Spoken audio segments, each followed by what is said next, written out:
Hey guys, it's Rod Clayton with the Paddle Channel. Today we're sitting down with Paolo Ameglio, one of the founders and coaches, who is now frozen on my screen.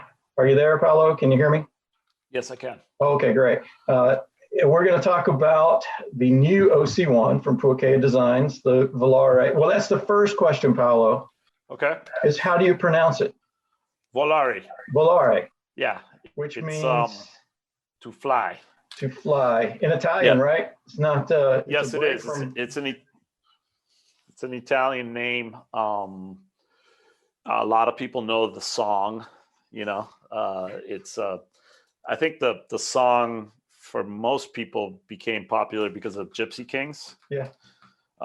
Right. But it's like, I mean, it's you hear, you know, what was the old Rat Pack singer? Not Martin. Dean Martin. Dean Martin, yeah. Yeah, Dean Martin used to sing it like Volare, you know. Man, so, how old but yeah, are you, Paolo?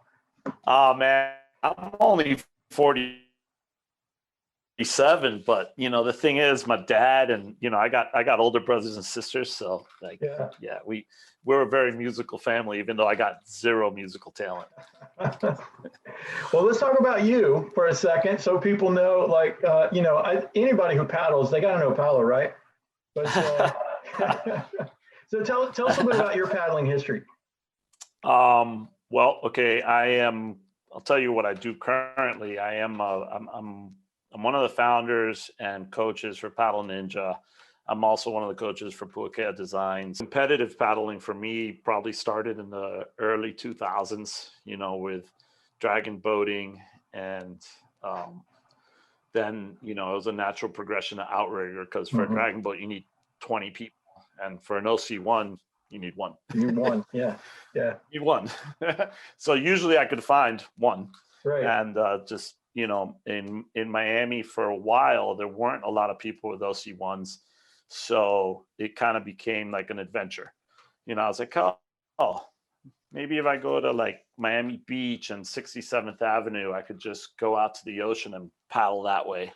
And I always had interesting conversations with the lifeguards, because the days I wanted to go out was the days that nobody was supposed to go out. Yeah, we kind of get that here in North Carolina. Yeah. We still get that here. Like, you're not going out there. Right. Oh, that's when we go. Exactly. Yeah. And I always like the look on their face when I'm like, hey, don't worry, I'm not coming back. What? And what I mean is I'm going that way. Yeah. I'm going that way. Yeah. Yeah. So yeah, I mean, that's how I came. And you know, I've played sports my whole life. I played, you know, American football, I ran track, all these things. And that mentality of finding ways, whether it's through video or coaching or whatever, to improve, is what kind of led me down the path of, okay, I really enjoy being on the water. I really enjoy the paddling. Who are the best at it, and what are they doing? And that's how I met Johnny Puakea. And over the years, we've become good friends, and we're actually business partners and everything. And I found that me and him had kind of like a shared philosophy in how we viewed things. He obviously had a lot more experience and knowledge, and I was very grateful because he just like started sharing it with me, you know, like, hey, look at this, try this, experiment with that. And it wasn't just like him saying, these are the ABCs of paddling. He would like tell me, try this and see how it feels. And then I would get back to him. I said, it felt like this. And he says, okay, so this is what you just learned. And that teaching people how things should feel is, I think, one of the greatest tools that you can have as a coach, because everybody physically, when they paddle, are going to look different. But if they can find the same feeling, they're all going to get faster. Well, everybody's built differently, right? We've got different heights. Exactly.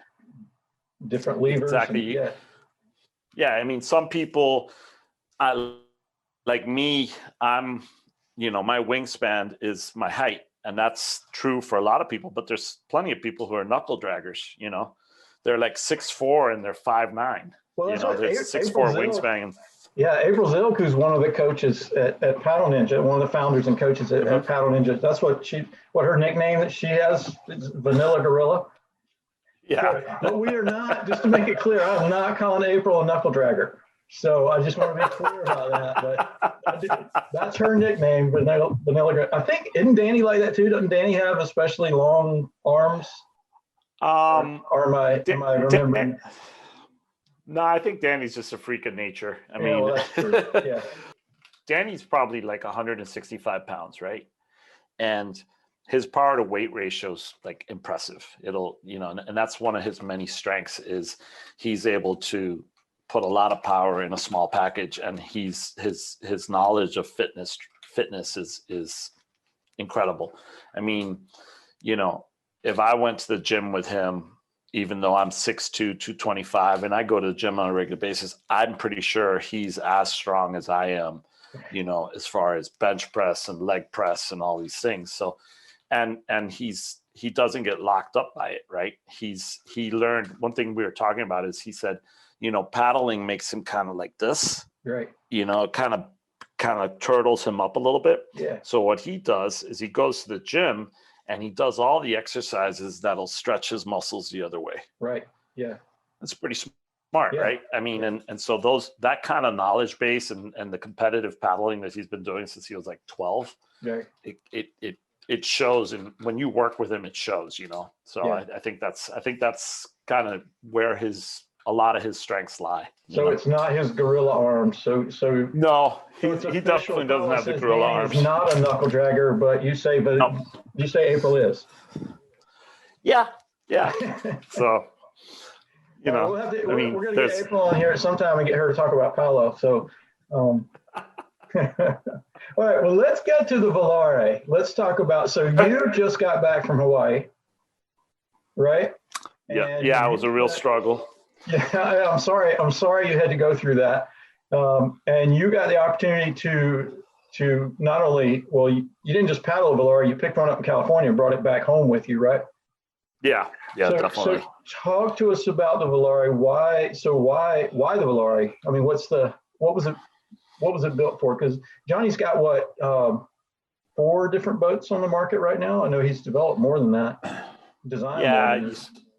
Yeah, I mean, you got the Ehukai, the Kahikai, the Kaheli, and now the Volare.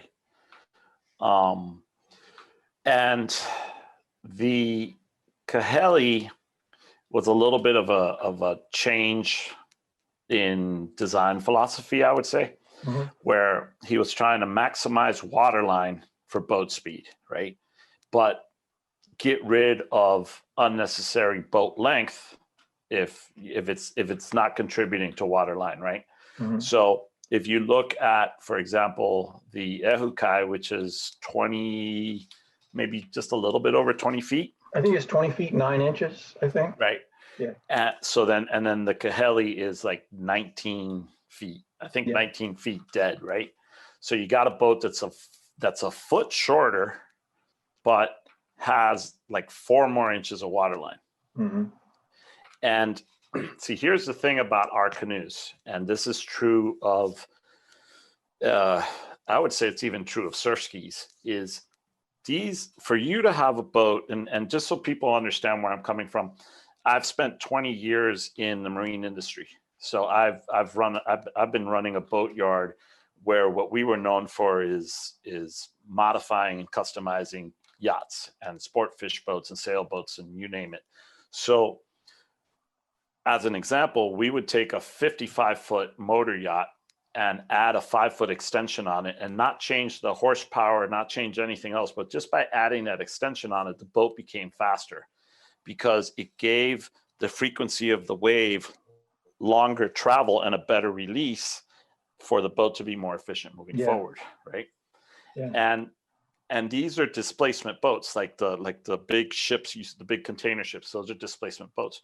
For you to have a planing boat like your water ski boat, you need to be able to maintain a speed of at least 14 miles an hour, 12 knots, 14 miles an hour, plus or minus, right? Right. Depending on hull design. So we don't do that, right? Like, I mean, not too often. Yeah. Right. I mean, you get on a bump or something, right? Riding a boat, riding a wave. Yeah. Exactly. And So we're not planing hulls. We need to maximize waterline to get boat speed. Mhm. So I think that's where the Kahele came in. Get rid of the stuff that is unnecessary, and let's make a fast boat. And that is a fast boat. It's a light fast boat. Yeah. The trade-off was for bigger paddlers like me, the Kahele would purl a little bit in the front, and so you had to learn how to use your body language, lean back, lean forward, and quarter a lot more when you're surfing, as opposed to just running downwind, right? Yeah, it's a very agile canoe. Yes, I mean, that's what I found. It's very agile. Yep. Really, you can bully the boat. You can say, I want you right there, and right, and you're there. Yeah, and that's a nice thing, right? But for a guy my size, in bigger waves, there are boats that are better suited. The Kai, which is an older model, had more volume in the front and worked better in big waves. So like the Kai likes 6 foot waves and up. Yeah. The Ehukai in small stuff and in flat water was very quick, but the Kahele proved to be faster.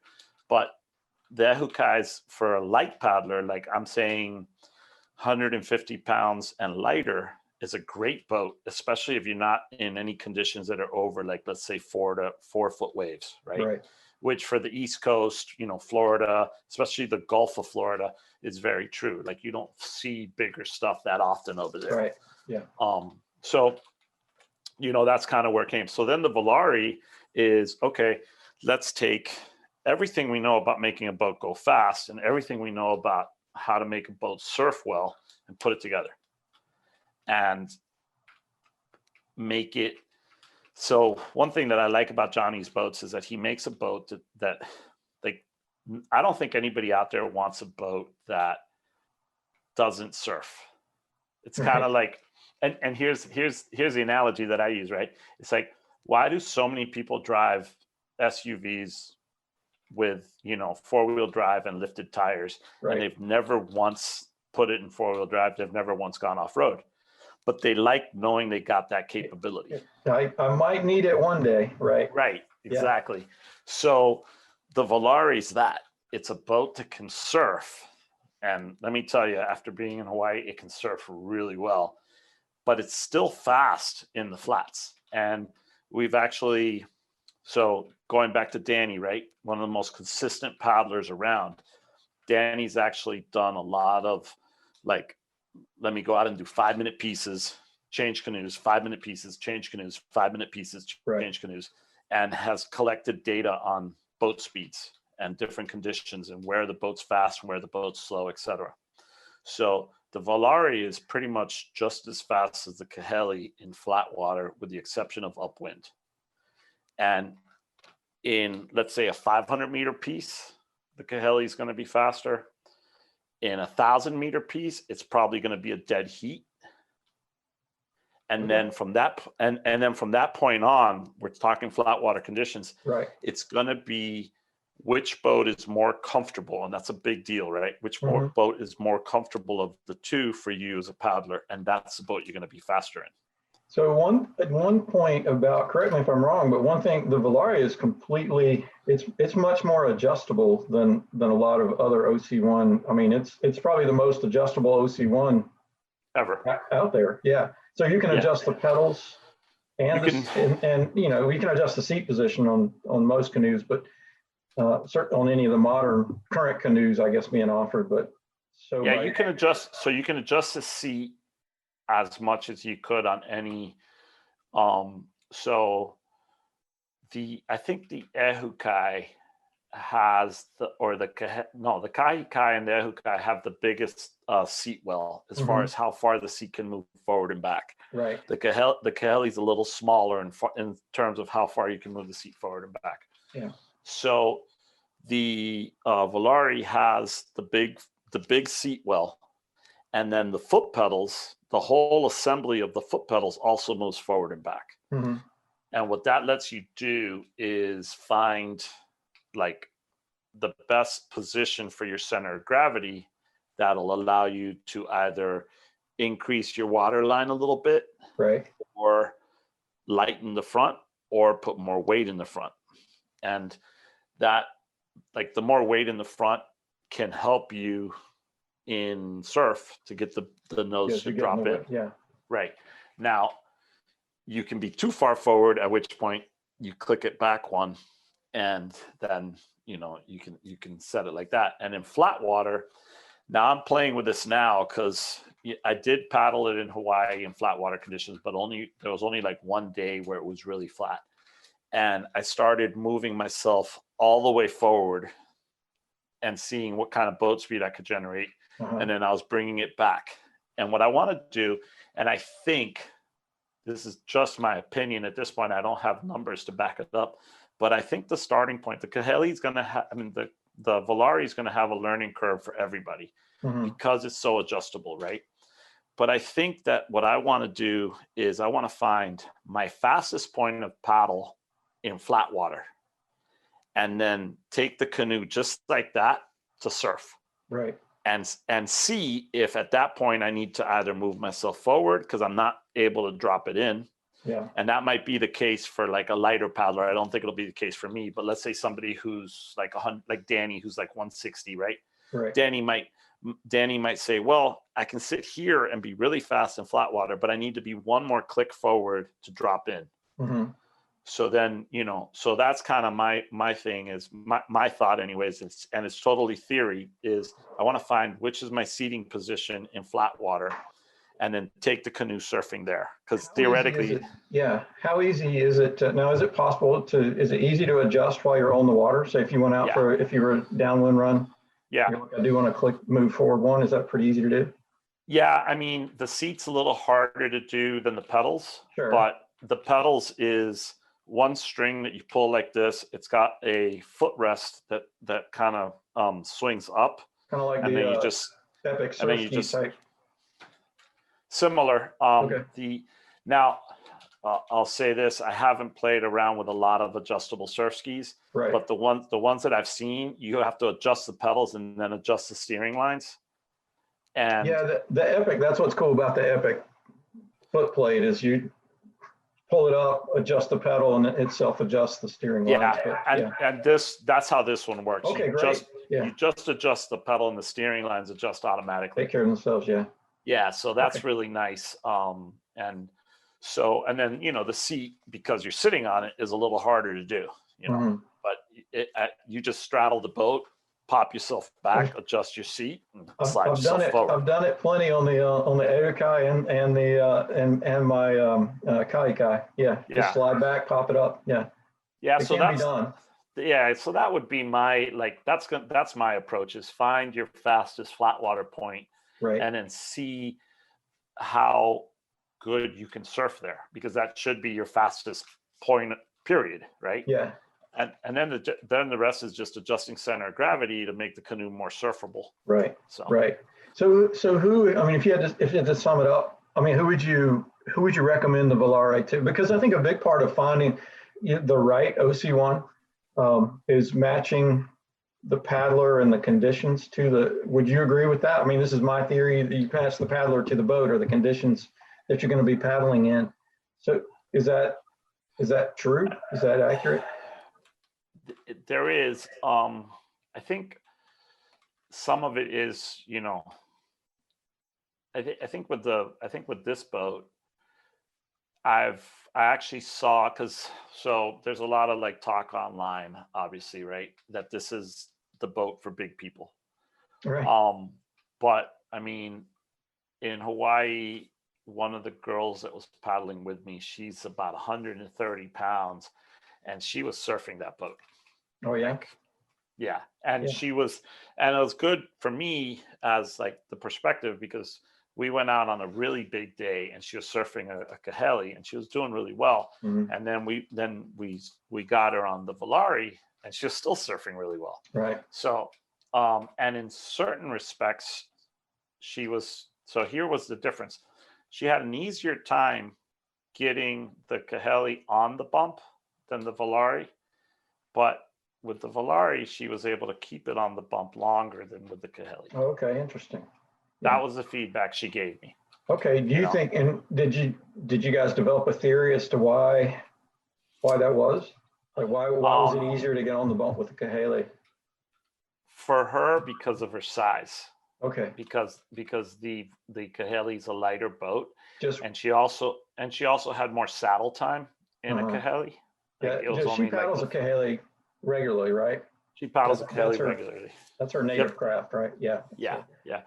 And I think so before you determine whether one boat is good for you or not good for you, I think the first thing you want to do is take everything that's familiar to you from your old boat. So if you're coming off a Hurricane, let's say, mhm.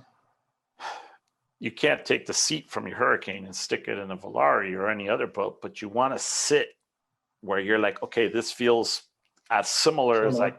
right? Yeah. So now I'm starting from my home base. Let me see how this feels, right?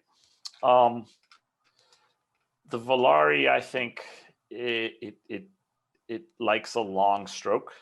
And by long, I mean the amount of time you spend in the water. I Mhm. think the Kahele does too. So in that sense, now some boats, and I can't say I've probably spent maybe 10 or 12 hours max in an Aries, right? Mhm. But I find that the Aries likes a quick, like when you're getting on the bump, it likes you to hit your catch. Like you got to nail your catch. And Yeah. I think you got to nail your catch in general, right? But you got to nail your catch, power through, and then go back quick. Yeah, that's what That's we found that's what we found with the Aries. That's for what the we Aries. found here. Yeah. Yeah, Yeah. and it's a great boat, and the Aries is fast. Like I Mhm. mean, if you can tap it like pop up, you're gone, right? Yeah. Like and you'll get on that bump. The Volare, it likes to go a little later, right? So, you feel the bump, you kind of put pressure on, but you wait and you wait and you wait, and then right here, that's when you really hit it. Oh, Like really? yeah, it'll get on the bump a little later. The same Okay. bump, but it's Yeah. just when you apply your power, it tends to, because of the way the hull shaped, it tends to grab the water a little later. Okay. Because I found, and a lot of this is perception, but I found with the Kai, and I think with the Aokai a little bit too. But I started playing around with this after I moved from the Aokai to the Kai, and I got it. Oscar talks about when you're on the bump, start early, stop early. In the surf ski, and that really helped my downwinding in the surf ski. I started doing the OC1. It was the same thing. It was start early. Yep. So when that bump was here, Yeah. that's when I started really getting that catch. So, but you're saying in the Volare, you can wait, or if I'm You understanding don't. you. So it's not that you don't want to start early, but you still start early, but you're not taking your strongest or your heaviest strokes. You When want you're to keep here. exactly. So Right. the Kahele, you go early and you trust. That's how I talk about it with the Kahele. So you're like, whoop, whoop, and then relax for a second, because if you take that third or fourth stroke, you're going to pull yourself down into the trough. Right. Right. Yeah. And that's the same that you're saying with the surf ski, right? Right. So with the Volare, you can kind of wait a little longer to really hit the heavy strokes. Before you So hit the you power. start, right? You're like, okay, here it comes now. Mm-hmm. And you can't, so it just takes off a little later, but by taking off a little later, it leaves you higher on the bump. Mm-hmm. You're not down in the trough. Right. And again, it's so if those first few strokes that you're taking, you want to be long in the water, as opposed to like on the Aries where she's quick. The Aries is like a bullet, right? And Right. I like that about that canoe. It's like Mm-hmm. you hit your catch, boom, hit your catch, boom, hit your catch, boom, and then you're off, right? Yeah. Because she likes to go early. This one likes to go late. But the thing that I like about the fact that it goes late is that it carries the boat speed so much longer. You were telling me that when you were in Hawaii, you surfed one. You were on the Volare, but you surfed one that like the camera wasn't on. I hate the camera wasn't on the canoe, but you surfed one. I mean, you felt like you said a no line quarter mile without paddling. Yeah. Just, What's funny is, so Jamie had the camera on her canoe. Yeah. And I'll show it to you.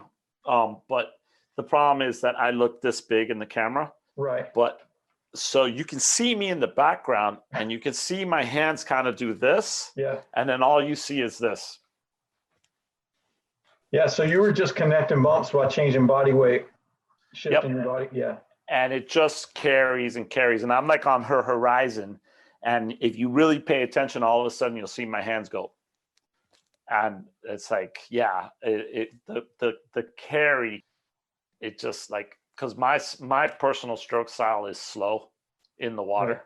Right. I take very like, and again, I say this at the coaching clinics, like when I put stuff on Paddle Ninja, like when we talk about stroke mechanics and stuff, I always tell people length of stroke is how much time you spend in the water, not how far you reach. Mm-hmm. Right? So I tend to have, I tend to have 3/4 of a second to a second and a half in the water. Okay. Per stroke. So I like the fact that this canoe likes it that way. You know, Right. I think some canoes respond better to a slightly higher cadence. So, you know, but this was one. This boat connects bumps so well. Do you feel like is it a big water boat? Is it going to be for big water, big waves? Is it good? You feel like it's going to be good in the smaller stuff, like what we have on the East Coast? We're not seeing because the boat because the boat has a short length like the Kahele. I think you will see that for guys my size in the East Coast bumps, it'll do really well. Mm-hmm. For a lighter paddler, let's say 140, 150, you're going to be on the fringe and you might like the Kahele better. Mm-hmm. Again, shorter period, right? Which is what we tend to have on the East Coast. Right. The boat fits in the bump better, right? Yeah. Now, big bump. I mean, we were doing Hawaii Kai. We were in 11 to 14 foot seas. That was the ground swell, 9-second period. And the wind swell was 6 to 8 foot. Wow. And what impressed me was that the boat was going really fast and it felt slow. Like it was like being in if you're in a Cadillac or a Mercedes on the highway and you're like, oh, I'm going 100. Damn, I better slow down. Right. Like you don't feel the speed, but the GPS tells you you're doing like 15 miles an hour. Right. Yeah. So it felt slow and smooth, but was fast. Yeah. So nice and slow. Yeah. I think you had mentioned before, like you compare like some other canoes, you're kind of, if you're in those same conditions, you're kind of knife edge the whole time. Like you're right at the ragged edge, and you felt like on this one that ragged edge was a long ways away, right? Yeah. I would wonder what the ragged edge is on this. Never found it. I didn't find it. Nice. And I mean, it might just be that I'm not good enough to find it. I mean, I think that this boat can, easily hold, I mean, I easily held 15 miles an hour on a bump, and I was and I wasn't like, and I've done that on my Kahele, and I've been like one false move and it's garage sale time. We're doing the whole, yeah. Yeah. Right. But and we call it big eyes. Yeah. Yes. Right. Because my first Hawaii Kai run, there was a wave. I remember I kind of rolled into the wave and I looked and I was like, oh boy. I just remember thinking that. And then the canoe just went and I was like, oh, that wasn't so bad. Yeah.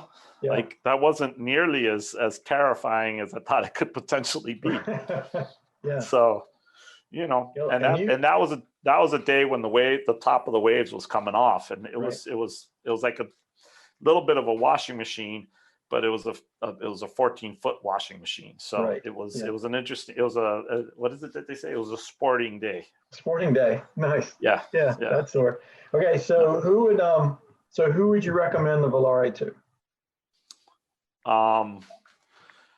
Paddlers who, anybody my size, for starters, right? Yeah. Anybody that is in that 100 and let's say 50-pound range and up. Okay.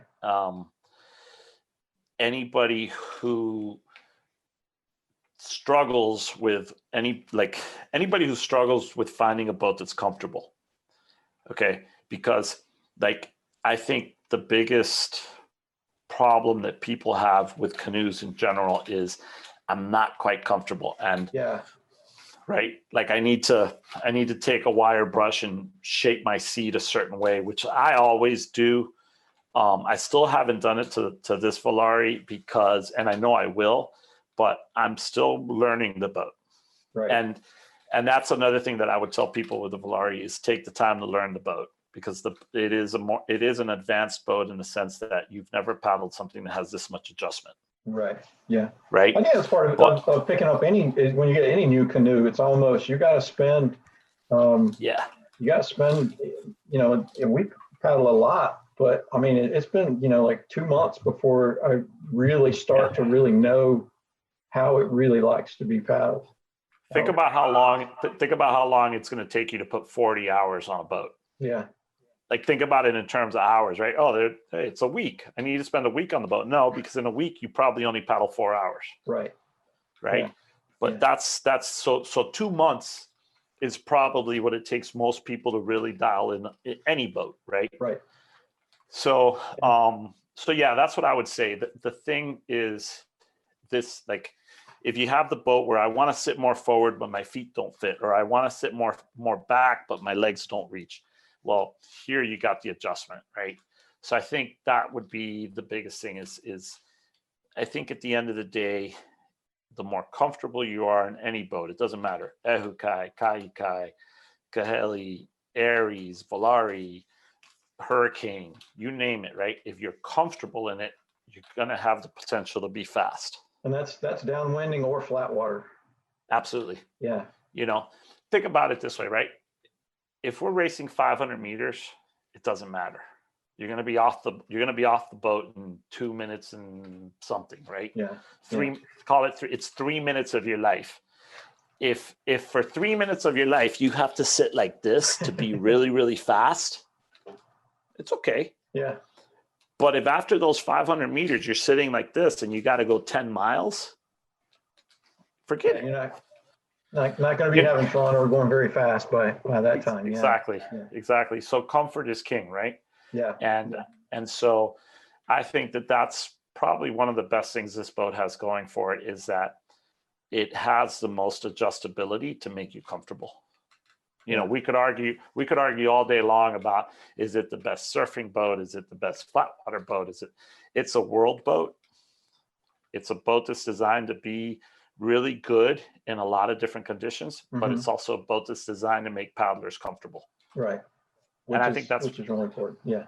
Yeah, I think that's probably the best thing for it, right? So it's got a big operating range. If you think about it, from 150 to me at like 225, and Christmas just passed, so I'm probably more like 230.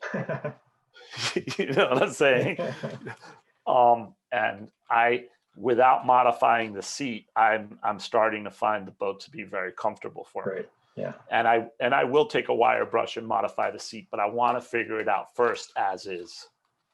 That sounds like a good instructional video when you do that. To show the world how you shape an OC1 seat. Yeah. I mean, it's some people have a bigger okole, some people have a smaller okole. Well, awesome. So real quick before you go, one more. So you're a Puakea guy.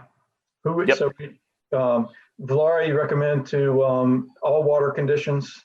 Paddler who wants to be comfortable, which is all of us, 150 and above is probably the weight range. 150 pounds and above, probably the weight range you're looking at. What about the other boats? Are there any other boats, like any other categories, any other Puakea boats that you would recommend to a particular group of people? Well, so if you're that, let's say you're 150 to 170, and so then let's go down from 170, because there's going to be overlap, right? So it's kind of like it's not like if you're 150 you're here, and if you're 149 you're here, right? There's overlap like that. So at that point you start to look at the kaheli, right?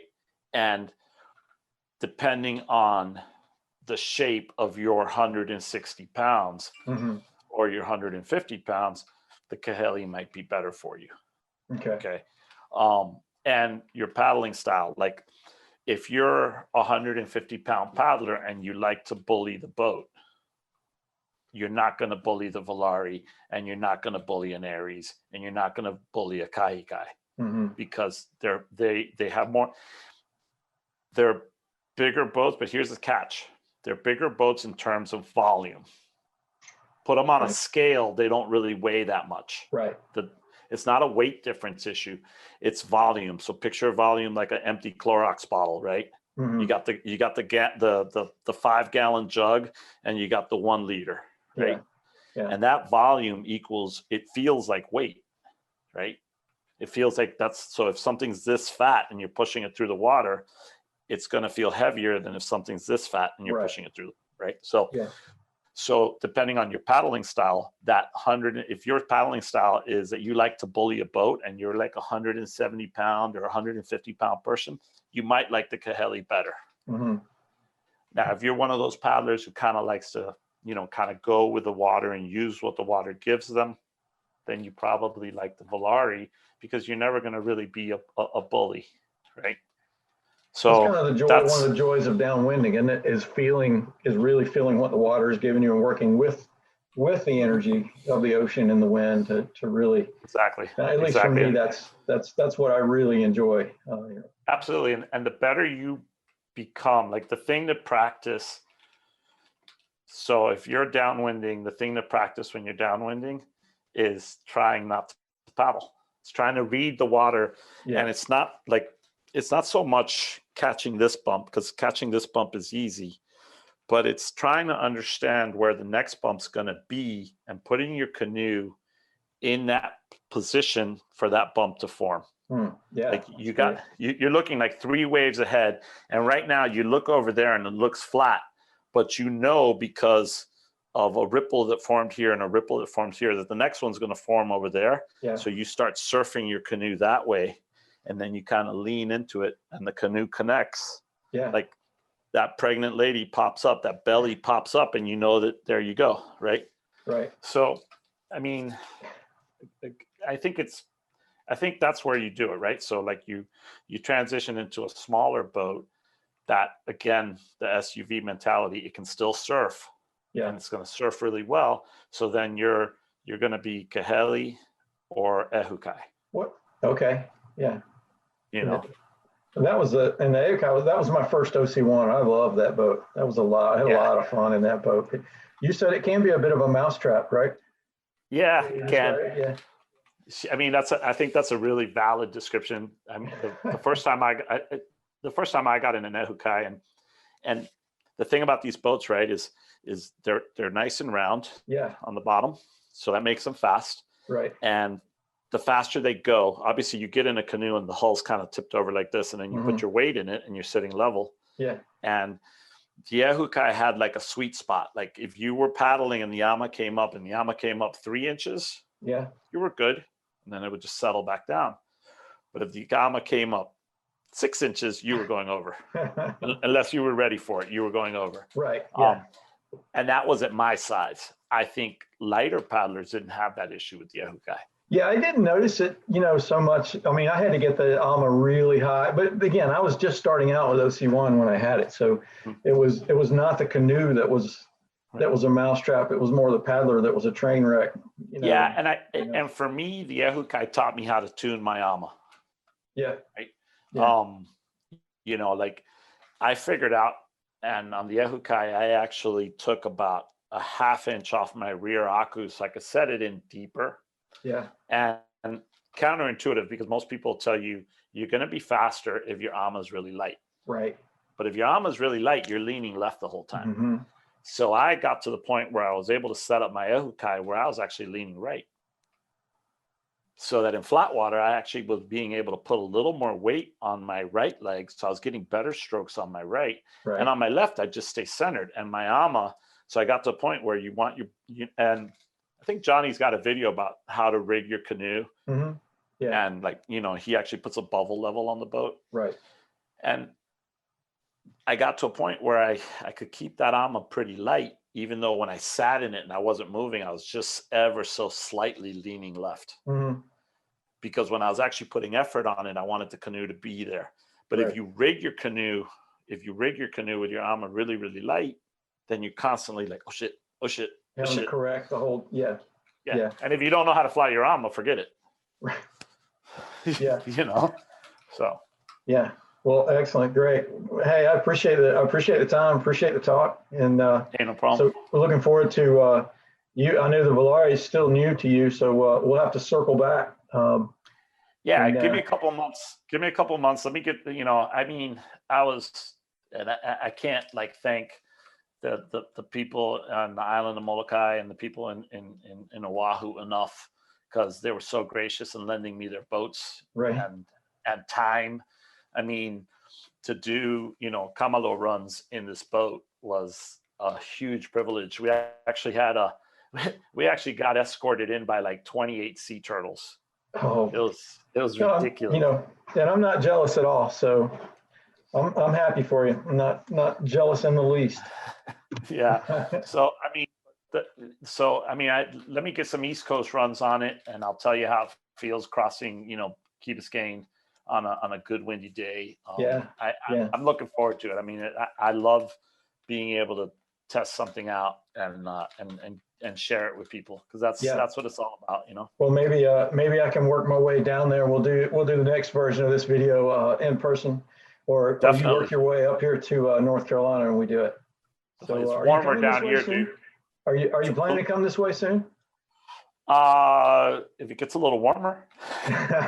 Yeah, it's cold right now. It's you know, I just last night was looking at the Paddle Guru to see, you know, what races were, and you know, so far not a lot of stuff is confirmed. Yeah, it's still kind of iffy. I think people are kind of sitting back waiting to see what's going to happen. But in the early part of the summer, you know, probably June-ish.